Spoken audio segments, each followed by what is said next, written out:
Bien, abordons à présent la troisième partie de cet exposé sur les symboles du vin dans la Torah et dans le judaïsme. Dans le livre des juges, Shoftim, au début de l'histoire de Yotam, qui était le frère du juge Avimelech, fils de Jérubaal, au chapitre 9, verset 7, Yotam dit « Écoutez-moi, bourgeois de Shrem, et Dieu aussi vous écoutera. Un jour, les arbres se mirent en campagne pour se donner un roi. Ils dirent à l'olivier, toi, sois notre roi. L'olivier leur répondit, quoi, je renoncerai à mon sucre, que Dieu et les hommes pris en moi, pour aller me fatiguer à gouverner les arbres. Alors non. Les arbres dirent au figuier, viens toi régner sur nous. Le figuier leur répondit, quoi, je renoncerai à ma douceur et à ma production exquise pour me fatiguer à gouverner les arbres? Non, non, non. Alors les arbres dirent à la vigne, viens toi règne sur nous. La vigne leur répondit, quoi, je renoncerai à mon jus qui réjouit Dieu et les hommes pour me fatiguer à gouverner les arbres? Non plus. Alors les arbres dirent ensemble au buisson d'épines, viens donc toi et règne sur nous. Et le buisson répondit aux arbres, si c'est de bonne foi que vous m'élisez pour votre roi, venez vous abriter sous mon ombre. Sinon, qu'un feu sorte du buisson et dévore les cèdres du Liban. Toujours dans le livre des juges, Shoftim, au début de l'histoire de Samson, au chapitre 13, verset 2. Il y avait alors à Tsoréa un homme d'une famille de Danites qui s'appelait Manoach. Sa femme était stérile, elle n'avait jamais enfanté. Or, un ange du Seigneur apparut à cette femme et lui dit, vois, tu es stérile, tu n'as jamais eu d'enfant. Eh bien, tu concevras, tu auras un fils. Maintenant, observe-toi bien, car tu ne dois boire ni vin, ni autre liqueur enivrante, et ne manger rien d'impur. Car tu vas concevoir et enfanter un fils, le rasoir ne doit pas toucher sa tête, car cet enfant doit être un nazir, consacré à Dieu dès le sein maternel. Et c'est lui qui entreprendra de sauver Israël de la main des Philistins. Quelques versets plus loin, l'ange de l'Éternel répondit à Manoach, tout ce que j'ai désigné à ta femme, elle doit se l'interdire. Elle ne mangera rien de ce que produit la vigne, ne boira ni vin ni liqueur enivrante, s'abstiendra de tout mets impur. Bref, tout ce que je lui ai prescrit, elle observera. Cette femme donna le jour à un fils qu'elle nomma Samson, le fameux Shimshon. Dans le livre de Samuel, au chapitre 1, la prière de Hannah, la future mère du prophète, verset 13. Hannah parlait en elle-même, on voyait seulement remuer ses lèvres, mais on n'entendait pas sa voix. Le grand prêtre, Élie, la crut ivre. Il lui dit, combien de temps veux-tu étaler ton ivresse? Va cuver ton vin. Verset 15. Hannah répondit, non, Seigneur, je ne suis qu'une femme au cœur navré. Je n'ai bu ni vin, ni liqueur forte. J'ai seulement épanché mon âme devant l'Éternel. Un peu plus loin, la femme resta donc et allaita son fils, Samuel, jusqu'à ce qu'elle l'eût sevré. Quand elle l'eut sevré, elle l'emmena avec 3 taureaux, un épha de farine et une outre de vin, et le conduisit à la maison du Seigneur à Shilo. L'enfant était encore tout jeune. Dans le livre des rois, au chapitre 5, verset 4, car Salomon commandait à tout le peuple, car Salomon commandait à tout le pays en deçà du fleuve, et à tous les rois de cette région, depuis Tifsar jusqu'à Gaza. Il était en paix avec tous ses voisins d'alentour. Juda et Israël, pendant toute la vie de Salomon, demeurèrent en sécurité, chacun sous sa vigne et chacun sous son figuier, depuis Dan jusqu'à Beersheba. Voici une carte de l'Israël ancien où sont répertoriés, recensés les vignobles qui existaient à l'époque. En effet, depuis Beersheba, tout au sud, jusqu'à Dan et jusque dans la région de l'actuel Liban.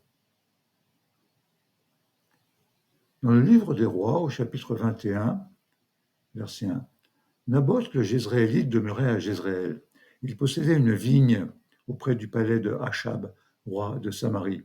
Cela se passe vers 860 avant notre ère. Achab parla ainsi à Naboth, cède-moi ta vigne pour que j'en fasse un jardin potager, car elle est près de ma maison. Je te donnerai en échange une vigne meilleure. Si tu le préfères, je t'en remettrai la valeur en argent. Voici une carte d'Israël ancien avec les deux royaumes, royaume de Juda, capitale Jérusalem, et royaume d'Israël, capitale Samarie. Donc Achab était à Samarie. Naboth répondit à Achab, le Seigneur me préserve de te céder l'héritage de mes pères. Achab rentra chez lui triste et abattu à cause de la réponse que lui avait faite Naboth, le Jezréélite, en disant « Je ne te céderai pas l'héritage de mes pères ». Alors le roi se jeta sur son lit, la face tournée vers le mur, et ne prit point d'aliment. Jézabel, sa femme, vint le voir et lui dit « Pourquoi ton esprit est-il abattu et ne prends-tu pas de nourriture ?» Il lui répondit « C'est que j'ai parlé à Naboth, le Jezréélite, et je lui ai dit « Donne-moi ta vigne à prix d'argent, ou si tu préfères, je t'en donnerai une autre à la place. » Et il a répondu « Je ne donnerai point ma vigne. » Jézabel, sa femme, lui répondit « Est-ce bien toi qui exerces aujourd'hui la royauté sur Israël? Lève-toi, prends de la nourriture, sois de bonne humeur. C'est moi qui vais te procurer la vigne de Naboth, le Jezréélite. » Ah oui, colportage et médisance. Naboth a outragé Dieu et le roi. C'est ce qu'on a fait croire. Alors, on prit Naboth, on l'amena hors de la ville, on le lapida et il mourut. L'histoire ne s'arrête pas là. Puis on a envoyé dire à Jézabel, Naboth a été lapidé, il est mort. Jézabel dit à Achab, va, prends possession de la vigne de Naboth le Jezréélite, qui avait refusé de te la céder à prix d'argent. Naboth a cessé de vivre, il est mort. En apprenant la mort de Naboth, Achab se leva, se dirigea vers la vigne de Naboth pour en prendre possession. Mais la parole de l'Éternel s'adressa à Élie, le Tishbite, en ces termes. Lève-toi, va au-devant d'Achab, roi d'Israël, qui est à Samarie. Il se trouve dans la vigne de Naboth, où il est descendu pour en prendre possession. Tu lui parleras en ces termes. Ainsi a dit l'Éternel. Quoi? Tu as assassiné et maintenant tu prends possession? À cette même place où les chiens ont léché le sang de Naboth, ils lécheront aussi le tien. Et oui, les chiens dévoreront le corps de Jézabel, tandis que Achab, après la bataille de Ramoth, bataille qui fut rude, cependant le roi était resté debout sur son char en face du Syrien. Mais au soir, il expira. Le sang de la plaie avait coulé jusqu'au fond du char. On ramena Achab mort à Samarie, où il fut enseveli. Tandis qu'on lavait son char auprès de la piscine de Samarie, les chiens léchèrent son sang. Et la prédiction se réalisa. En quelque sorte, c'est une illustration du proverbe « bien mal acquis ne profite jamais ». Poursuivons. Dans le livre d'Isaïe, Échaïaou, au chapitre 5, verset 1, « Je veux chanter à mon bien-aimé le cantique de mon ami sur sa vigne. Mon ami avait une vigne sur un coteau salgora. Il la bêcha, il en ôta les pierres, il y planta des cèpes de choix. Il bâtit une tour au milieu. Il y tailla aussi une cuve. Il compta qu'elle produisait des raisins. Or, elle produisit du verjus. Et maintenant, habitants de Jérusalem et gens de Juda, soyez juges entre moi et ma vigne. » Au verset 4. Que devais-je faire encore à ma vigne que je n'ai fait? Pourquoi, alors que j'espérais qu'elle produirait des raisins, n'a-t-elle produit que du vergis? Et voici la réponse. Car la vigne de l'Éternel Tsébaoth, c'est la maison d'Israël, et Juda est sa plantation favorite. Toujours dans le livre d'Isaïe au chapitre 5. La vigne de l'Éternel Tsébaoth, c'est la maison d'Israël, Juda est sa plantation favorite. Ceci est réaffirmé un peu plus loin. En ce jour, entonné à son intention le chant de la vigne des Élis. Bayom Aou, Kerem, Chemer, Hanoula. Moi, l'Éternel, je suis son gardien, toute heure je l'arrose, pour que nul ne la maltraite. Nuit et jour, je la surveille. Qui? La terre d'Israël comparée à une vigne. Au chapitre 25 du livre d'Isaïe, verset 6, l'Éternel Tsébaoth donnera à toutes les nations sur cette montagne un festin de mets succulents, un festin de vin de choix, de mets pleins de moelle, de vin vieux clarifié. Cette promesse de Hachem, faite lors du banquet de la fin des temps. Dans le livre de Joël, au chapitre 4, verset 17, vous reconnaîtrez alors que c'est moi l'Éternel votre Dieu. Je réside à Sion, ma sainte montagne. Jérusalem sera sacrée. Les étrangers n'y passeront plus. En ce jour, les montagnes ruisselleront du jus de la vigne. Les collines feront couler du lait. Tous les ruisseaux de Juda seront pleins d'eau. L'excellence de la vigne, l'image de la vigne sur Israël. Dans le livre de Michée au chapitre 4, au verset 1, il arrivera à la fin des temps que « Et chacun demeurera sous sa vigne et sous son figuier, sans que personne vienne l'inquiéter, car c'est la bouche de l'Éternel Tsévaoth qui le déclare. » Également dans le livre de Zacharia au chapitre 3. « En ce jour, dit l'Éternel Tsévaoth, vous vous rassemblerez l'un à l'autre sous la vigne et sous le figuier. » Donc, ce sont des symboles de la richesse de la terre d'Israël, la vigne et le figuier. Regardons quelques occurrences du vin et de la vigne dans le livre des Psaumes, au chapitre 75, verset 8. C'est Dieu qui est l'arbitre. Il abaisse l'un, il élève l'autre. Car l'Éternel tient une coupe en sa main où écume un vin tout mêlé d'aromates. De ce vin, il verse des rasades, mais la lie, ce sont tous les méchants de la terre qui aspirent et la boivent. Au chapitre 80. Ô Dieu de Tsébaoth, régénère-nous, fais luire ta face, nous serons sauvés. Tu as fait émigrer une vigne de l'Égypte et expulser les nations pour la replanter. Donc Israël comparé à une vigne. Ô Dieu de Tsébaoth, reviens de grâce. Dieu du ciel, regarde et vois. Prends sous ta protection cette vigne, ces cèpes que ta droite a mis en terre, cette plantation que tu as voulue si vigoureuse. À nouveau, comparaison entre le peuple d'Israël et la vigne. Au chapitre 128 des psaumes. Ta femme sera comme une vigne féconde dans l'intérieur de ta maison, tes fils comme des plants d'olivier autour de ta table. Voilà comment est béni l'homme qui craint l'Éternel. Regardons à présent dans les Proverbes, Michelet, au chapitre 3, verset 9. Honore l'Éternel avec tes biens, avec les prémices de tous tes produits, avec tes celliers qui regorgeront d'abondance, et tes pressoirs qui déborderont de vin. Dans un autre sens, au chapitre 20. Mon cœur est le vin, bruyante la boisson fermentée. Qui s'en laisse troubler manque de sens. Au chapitre 21, verset 17. Qui aime les plaisirs deviendra besogneux. Qui a un faible pour le vin et l'huile ne fera pas fortune. Chapitre 23, verset 19. Écoute-moi bien, mon fils, deviens sage. Dirige ton cœur dans le droit chemin. Ne sois point parmi les buveurs de vin, parmi les amis de la bonne chair, car ivrogne et gourmand tombent dans la misère. Verset 29. Pour qui les disputes et pour qui les plaintes? Pour qui les blessures gratuites et la vue trouble?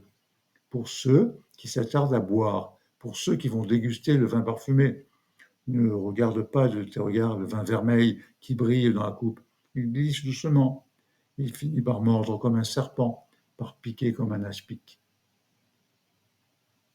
Dans Shir HaShirim, le cantique des cantiques, c'est un chant d'amour, symboliquement, entre Hachem, le fiancé, et Israël, la fiancée.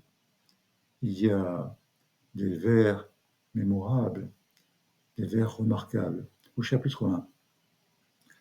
Ne me regardez pas avec dédain parce que je suis noirâtre, c'est que le soleil m'a râlé.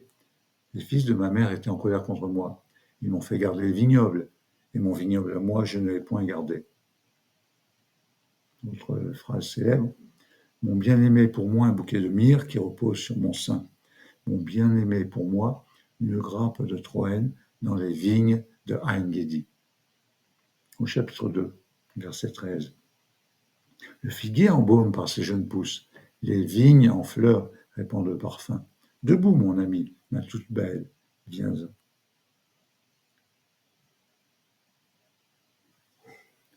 D'autres versets aussi évoquent les vignes, comme par exemple « Attrapez-nous des renards, ces petits renards qui dévastent les vignes alors que les vignes sont en fleurs. » Toujours dans Shirachim, au chapitre 6, verset 11. « Je suis descendu dans le verger au noyer pour voir les jeunes pousses de la vallée, pour voir si la vigne avait bourgeonné, si les grenades étaient en fleurs. » Au chapitre 7, je me suis dit, je monterai au palmier, je saisirai ses rameaux, que tes seins soient comme pour moi, comme des grappes de la vigne, et l'odeur de tes narines comme celle des pommes. Verset 13. De bon matin, nous irons dans les vignes, nous verrons si les cèpes fleurissent, si les bourgeons ont éclaté. Et là, je te prodiguerai mes caresses. Au chapitre 8, toujours dans Shirachem, verset 11. Salomon avait une vigne à Baal-Hamon. Il donna la vigne à des fermiers, dont chacun devait apporter 1000 shekels pour les fruits. Ma vigne à moi est là sous mes yeux. À toi, Salomon, 1000 pièces d'argent. Regardons dans le livre de la géographe, plus particulièrement la Megillat Esther. Il est à noter que le vin était servi à profusion dans les banquets et les festins. Au chapitre 1, verset 7. Les boissons étaient offertes dans des vases d'or qui présentaient une grande variété. Le vin était royal. Il était tellement abondant, digne de la munificence du roi. On buvait à volonté, sans aucune contrainte, car le roi avait recommandé à tous les officiers de sa maison de se conformer aux désirs de chacun. La reine Vashti donna de son côté un festin pour les femmes. Le 7e jour, comme le cœur du roi était mis en liesse par le vin, il ordonna à Memucan de faire amener devant le roi la reine Vashti, portant la couronne royale, dans le but de faire voir sa beauté au peuple et aux ministres. L'histoire se déroule, et beaucoup plus loin, au chapitre 7, le vin joue encore un rôle important. Verset 1. Le roi et Haman vinrent donc s'asseoir au festin avec la reine Esther. Et le second jour encore, le roi dit à Esther pendant le festin, à l'heure du vin, fais connaître ta demande, reine Esther, elle te sera accordée. Dis ce que tu souhaites. Quand ce serait la moitié du royaume, tu l'obtiendrais. Dans le livre de Daniel, de même, il est évoqué le vin qui était servi à profusion dans les banquets et les festins. Au chapitre 5, verset 1. Le roi Balthazar donna un grand festin assez grand, il était au nombre de 1000, et en présence de ces 1000 personnes, il buvait du vin. Sous l'influence de la boisson, Balthazar ordonna d'apporter les vases d'or et d'argent que son père, Nabuchodonosor, avait enlevés du temple de Jérusalem, afin que le roi, ses épouses et ses concubines s'en servent pour boire. Aussitôt, on apporta les vases d'or qui avaient été enlevés de l'enceinte du temple de Dieu à Jérusalem. Le roi, ses grands, les ministres, ses épouses, les concubines s'en servirent pour boire. Ils burent du vin et glorifièrent leur Dieu d'or, d'argent, d'airain, de fer, de bois et de pierre. Mais, qu'est-ce qui est arrivé? Au chapitre 5, Daniel s'adressant au roi, dit « Oh, tu t'es insurgé contre les maîtres du ciel en faisant apporter devant toi les vases de son temple pour y boire du vin, toi, tes grands, tes épouses et tes concubines. Quant au Dieu qui tient ton âme en ses mains et qui dirige toutes tes voies, tu ne l'as pas honoré. » C'est pourquoi une main détachée a été envoyée par lui et cette inscription a été tracée. Or, voici l'inscription qui a été tracée. Méné, Méné, Tekel Upharsin. Voilà l'illustration sur ce tableau célèbre. Et telle est l'explication de ces mots. Méné, Dieu a compté les jours de ta royauté et en a décidé la fin. Tekel, tu as été pesé dans la balance et tu as été trouvé trop léger. Pérès, ton royaume a été divisé et donné aux Mèdes et aux Perses. Dans les Pirkei Avot, au chapitre 3, Mishnah 14, Rabbi Dossa, fils de Harkina, disait « Prolonger le sommeil le matin, abuser du vin du midi, se complaire dans les conversations futiles avec les enfants et fréquenter une synagogue de gens vulgaires, c'est extraire l'homme hors du monde. Toujours dans les Pirkei Avot, au chapitre 4, Mishnah 26 et 27. Rabbi Yosef, fils de Yehuda, disait: à quoi peut être comparé celui qui est instruit par un jeune homme? À quelqu'un qui mange des raisins verts et boit du vin tout juste sorti du pressoir. Tandis que, à quoi peut être comparé celui qui est instruit par un ancien, à un homme qui mange des raisins mûrs et qui boit du vin vieux? Rabbi disait: ne considère pas le récipient, mais ce qu'il renferme. Il y a des barils neufs remplis de vin vieux. Et il y a des vieux barils qui ne contiennent même pas du vin neuf. Passons à autre chose, le kidouche sur le vin. Le kidouche, sanctification, est la cérémonie de sanctification d'un jour saint, Shabbat ou une fête biblique, au moyen d'une bénédiction prononcée sur une coupe de vin ou de jus de raisin. Il faut en boire au moins 86 millilitres, soit un réveillite. Le kidouche est effectué sur le vin, boisson consacrée. Le vin est l'instrument de sanctification du Shabbat. Pourquoi? Voici la raison. Premièrement, les membres de la Knesset Hagedolah, la grande assemblée, ont composé le texte du Kiddush sur le verre de vin. C'est rapporté dans un traité Berachot, page 33. Par institution de nos maîtres, ce rappel du Shabbat doit être réalisé sur du vin, cela en prenant appui sur le verset « Et ils s'épanouiront eux-mêmes comme la vigne, il sera renommé comme le vin du Liban ». C'est un texte du prophète Osée, chapitre 8, verset 14. Deuxièmement, car il dit « Car le vin réjouit le cœur de l'homme ». C'est le psaume 104 au verset 15. Yayin, Yismach, Levan Enosh. Et on doit se réjouir à Shabbat et lors des fêtes. Troisièmement, car la prière du Kiddush du vendredi soir, rappelez la planche qui va venir, cette prière contient 70 mots, sans compter la bénédiction elle-même sur le vin. Et 70, c'est comme la kématria de Yayin, avec les deux Yud et le Nun. Les différentes occasions du Kiddush sur le vin. Donc le Kiddush, on le pratique, en particulier en ouverture du premier repas de Shabbat, vendredi soir, on va le voir un peu plus loin, en ouverture du deuxième repas de Shabbat, le samedi midi, ainsi qu'au cours de l'Havdalah, après la fin de Shabbat, également en ouverture du Seder le soir du Rosh Hashanah, puis du repas du midi, en ouverture des repas du soir de Sukkot, Shemini Atzeret, Simchat Torah, Shavuot, ainsi qu'au repas de midi de ces fêtes de pèlerinage. Également, en ouverture du Seder du soir de Pessah, Kadesh, puis de même pour le repas du midi de Pessah. Voici la planche en question concernant le Kiddush du vendredi soir, avec passage en hébreu, Yom HaShishi, Vaychulu HaShamayim, Va'arez, Verol Sevam, et sa traduction en français. Et cette prière, cette bracha, contient 70 mots.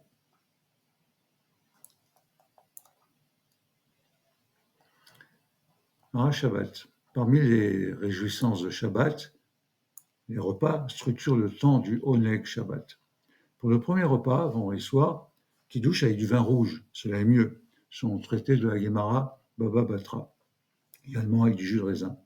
La prière Boré Peregefen est effectuée sur une coupe pleine à rabord, Baruch Hashem, le Melech Haolam, Boré Peregefen, avec un beau verre pour le Kiddush, généralement en métal argenté. Il existe une coutume consistant à laisser sur la table, depuis le vendredi soir après le repas, des restes de pain et aussi quelques gouttes de vin dans le verre du kiddush. C'est une ségoula pour bénéficier de bracha, tel que mentionné dans les écrits du Harizal et rapporté par le Kaf Achaim. Ensuite, le lendemain, le deuxième repas, samedi midi, kiddush également avec du vin ou bien de l'alcool.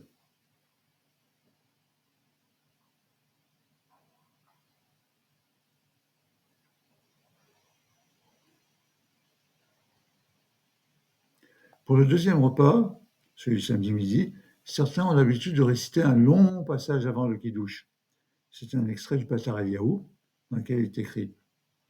Il est écrit à propos du deuxième repas de Shabbat, alors tu te délecteras dans Hachem.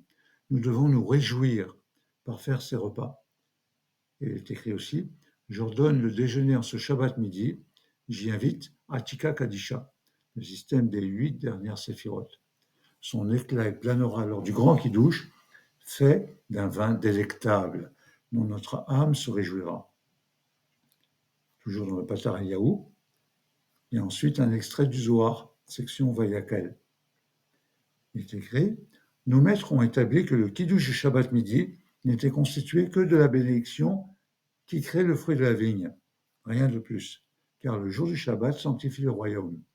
La Séphira Malchut, symbolisée par la coupe de vin.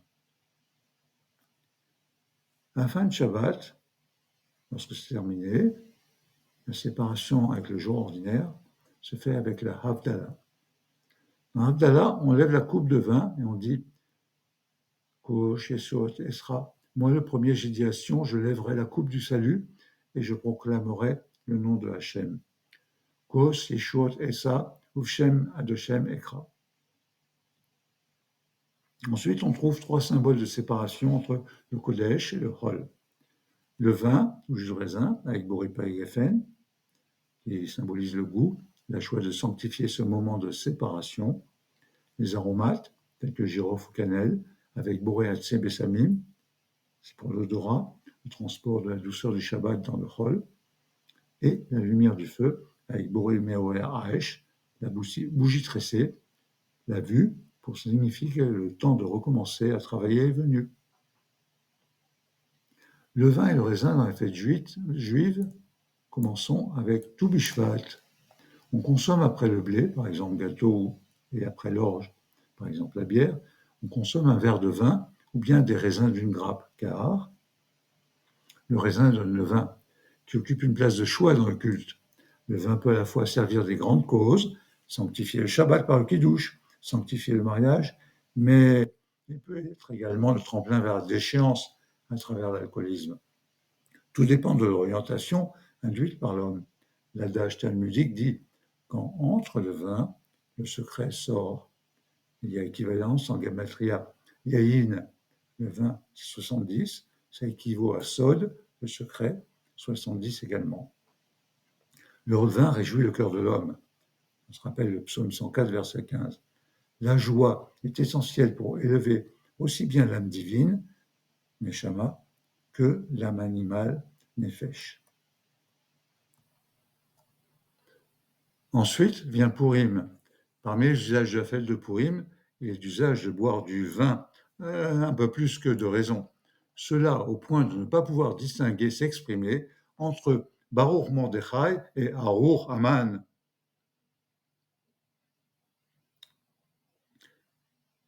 Également entre Arucha Zerer et Bourra Esther. Également entre Aruchim comme Al-Shaim et Bererim comme Israël. À Pessah, le vin avec les 4 coupes bues à des moments précis. Les sages nous ont imposé la consommation de ces 4 verres pour proclamer ouvertement la délivrance morale et la liberté physique qui nous ont été accordées. Ce caractère est donc affirmé avec 4 coupes de vin, de préférence du vin rouge, au minimum un réveillite, soit 86 ml. Cela correspond aux 4 délivrances annoncées en Égypte, dans l'Exode, la paracha Vaera, au chapitre 6, les versets 6 et 7. Veotzi etrem mitachat sevolet mitzrayim. Je vous ferai sortir des tribulations de l'Égypte. 1. Veaseti etrem mevoadatam. Je vous délivrerai de sa servitude. 2. Vegalti etrem mizroa nituya. Je vous affranchirai par un bras étendu. 3. Veakarti etrem li lehem. Je vous prendrai pour peuple et je serai votre Dieu. 4.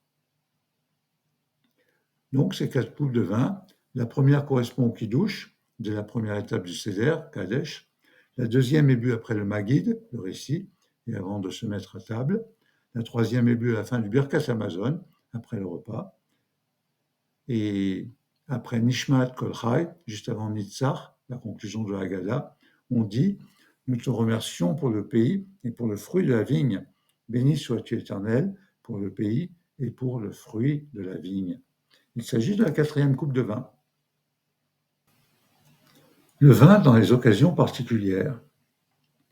Il est d'usage de boire du vin, donc de réciter la bénédiction Boré Père Geffen, pour des occasions de réjouissance telles que le mariage. L'officiant prend une coupe de vin et dit la première bénédiction, Boré Père Geffen, puis après avoir bu de la coupe, il attend Khatan et Alakala.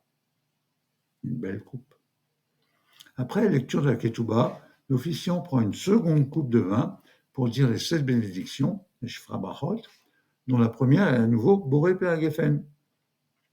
Durant les 7 jours de fête pour les jeunes mariés, s'il y a Minyan, alors après le Birkat Hamazon, les Shfra Brachot sont récités et chantés sur une coupe de vin.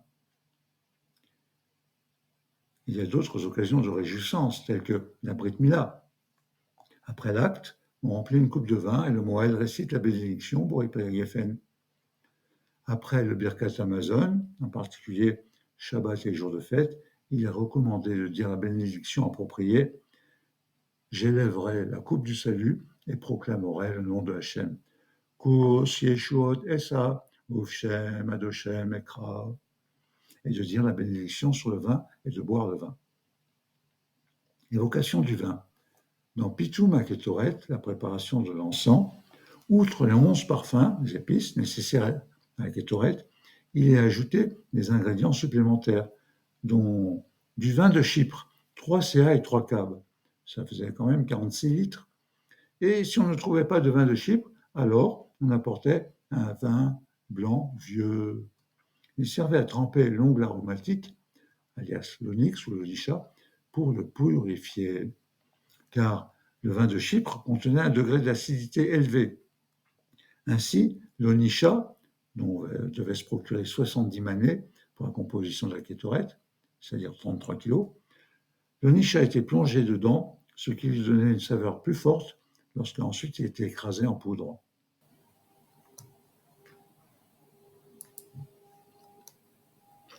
La viticulture à Chypre est fort ancienne. La découverte en 1999 près des côtes de l'île de Chypre d'un vaisseau naufragé depuis très très longtemps, et ça a été daté de 2300 ans avant notre ère, ce vaisseau transportait 2500 amphores de vin. Il est le témoin d'une route commerciale très ancienne qui transitait par Chypre, route entre la Grèce et l'Égypte. Voici la carte de la Méditerranée orientale avec la Grèce, l'Égypte et Chypre. Dans le Pérec Shira, les différents éléments, les minéraux, les végétaux, les animaux, font des louanges à l'Éternel. Parmi tout ceci, la vigne dit « Ainsi parle l'Éternel, tout comme l'on trouve le raisin dans sa grappe, et que l'on dit ne la détruis pas, car c'est un fruit béni. Ainsi, je me comporterai à l'égard de mes serviteurs, et je ne les détruirai pas tous. » Parole de l'Éternel. Rabbi Nahum Amaharavi a dit « Il est difficile de traduire d'une langue dans une autre, en conservant intact le contenu, de même qu'il est difficile de conserver le goût et l'arôme d'un vin en le transvasant, se référant ainsi à l'épître au Yémen de Maïmonide. Il écrit « Je pris soin de traduire d'une langue étrangère, l'arabe, en langue hébraïque. Conserver le goût en changeant de récipient tient du miracle. Seul un vin provenant d'un cépage fertile et robuste peut supporter un tel transvasement. Ses fruits serviront de nourriture et ses feuilles de remède. »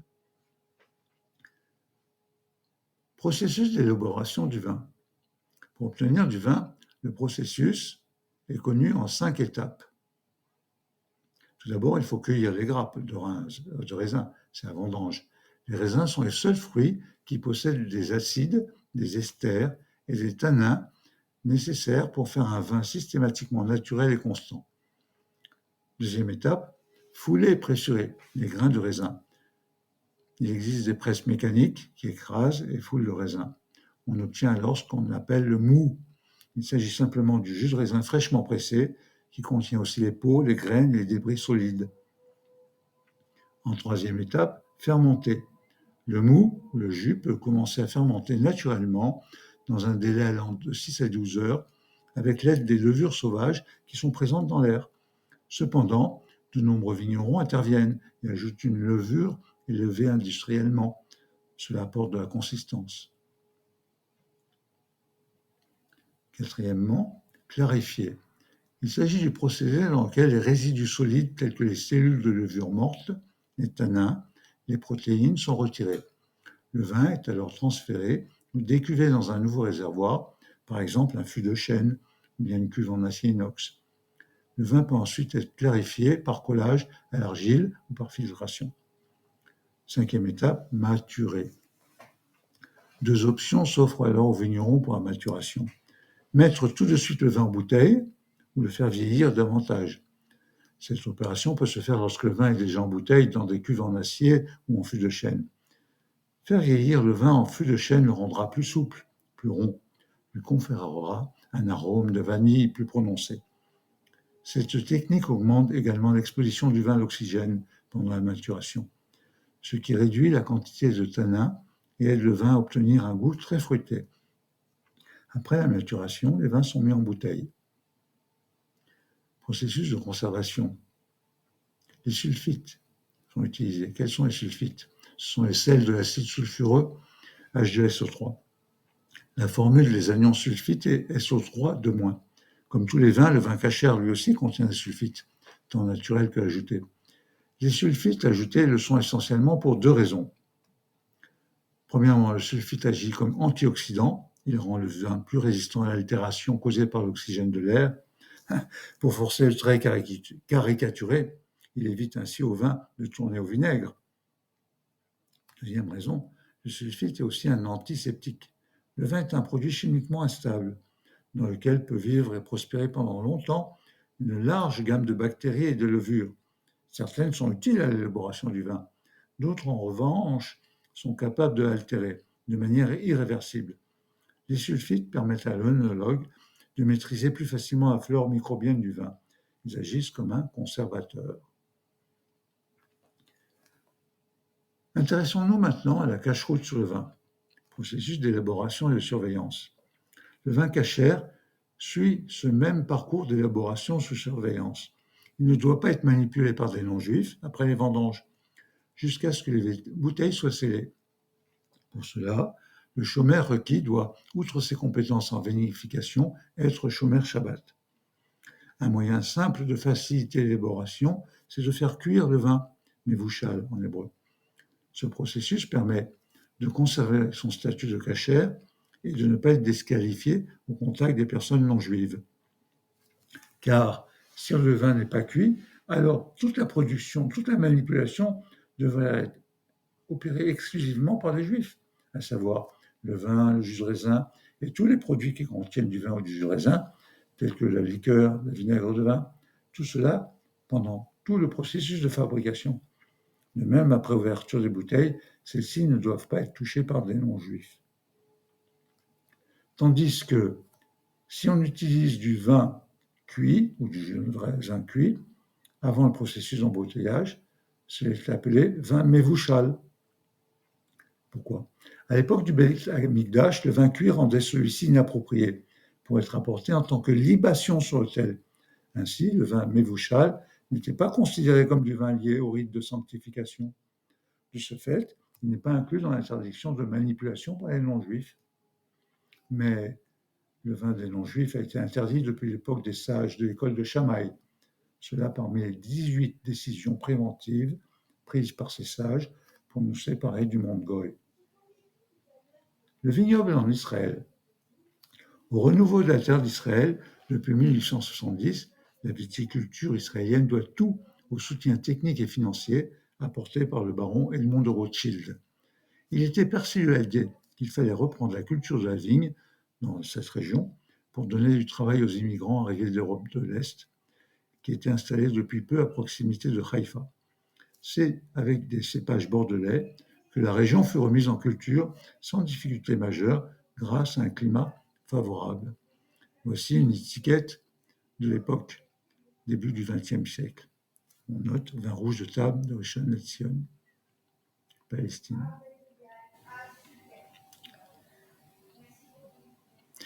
Israël est divisé en 5 grandes régions viticoles. Il y a la Galilée, une région bien adaptée à la production de vins de qualité en raison de son altitude, des variations de température entre le jour et la nuit et des sols bien drainés. Il y a également la Judée, Arei Yehuda, autour de Jérusalem, le Samson, Shimshon, situé entre les montagnes de Judée et la plaine côtière, la plaine de Sharon, entre la côte méditerranéenne et le sud de Haïfa, qui est la plus grande région de production de raisins dans l'État hébreu. Et enfin, le plateau du Golan, Ramat Golan. En tout, 5500 hectares. Voici une carte d'Israël et de ses régions vitivinicoles. Le Golan, tout en haut la Galilée, le Shomron, les collines de Judée autour de Jérusalem, et on trouve même des vignobles entre Beersheba et Gaza.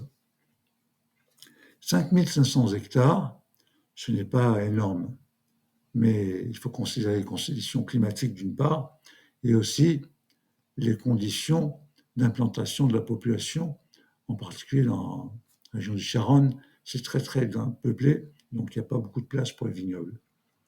Aujourd'hui, on considère que 5 domaines viticoles, Carmel, Barkane, Golan Heights, Tepperberg et Binyamina, réalisent à eux seuls 80% des ventes de vins israéliens.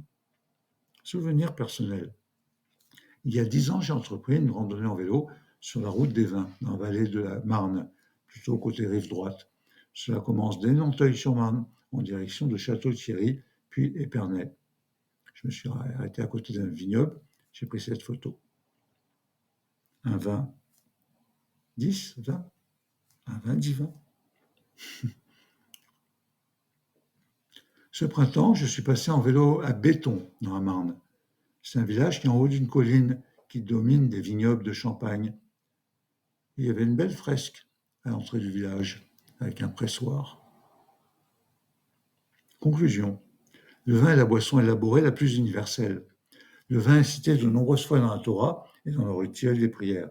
C'est le symbole par excellence de la joie, confère le psaume 104, le vin qui réjouit le cœur des mortels, l'huile qui fait resplendir le visage, le pain enfin qui fortifie le cœur de l'homme.